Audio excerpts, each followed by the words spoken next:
মোহাম্মদ আলী শিকদার জামে মসজিদ কমপ্লেক্স।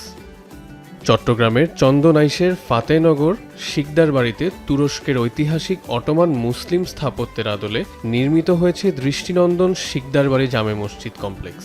দক্ষিণে কবরস্থান, পশ্চিমে পুকুর সহ 2 একর জমির ওপর নির্মাণ হয়েছে শৈল্পিক কারুকার্যের এই মসজিদ। পশ্চিম পাশে পুকুরের পানি ঘেঁষে মিম্বর নির্মিত হওয়ায় মসজিদটি দেখতে আরও দৃষ্টিনন্দন মনে হয়।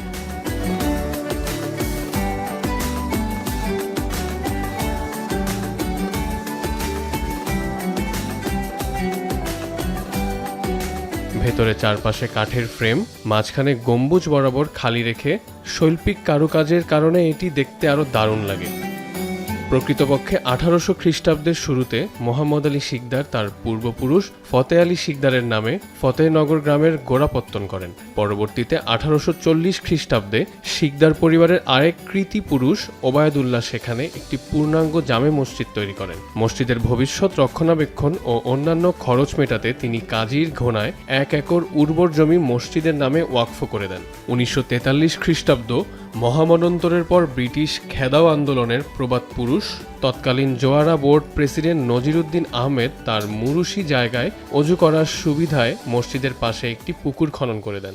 এরপর গত শতকের 60-এর দশকের শুরুতে গ্রামের কৃতিমান পুরুষ ও মুক্তিযুদ্ধের অন্যতম সংগঠক অ্যাডভোকেট বদিউল আলমের প্রচেষ্টায় মসজিদটি আধা পাকা করা হয়। স্বাধীনতার পর তিনি মসজিদটি আরেকটু বাড়িয়ে সম্পূর্ণ মোজাইক ও পাকা ঈদগাহ করে দেন।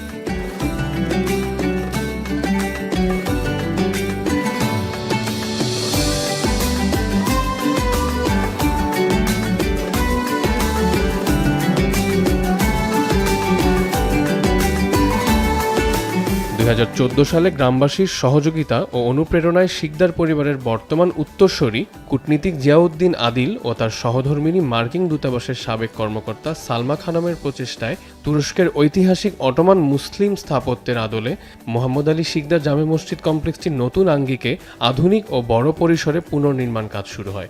2022 সালে আধুনিক এই মসজিদটি পূর্ণাঙ্গ নির্মাণ কাজ সম্পন্ন হয়।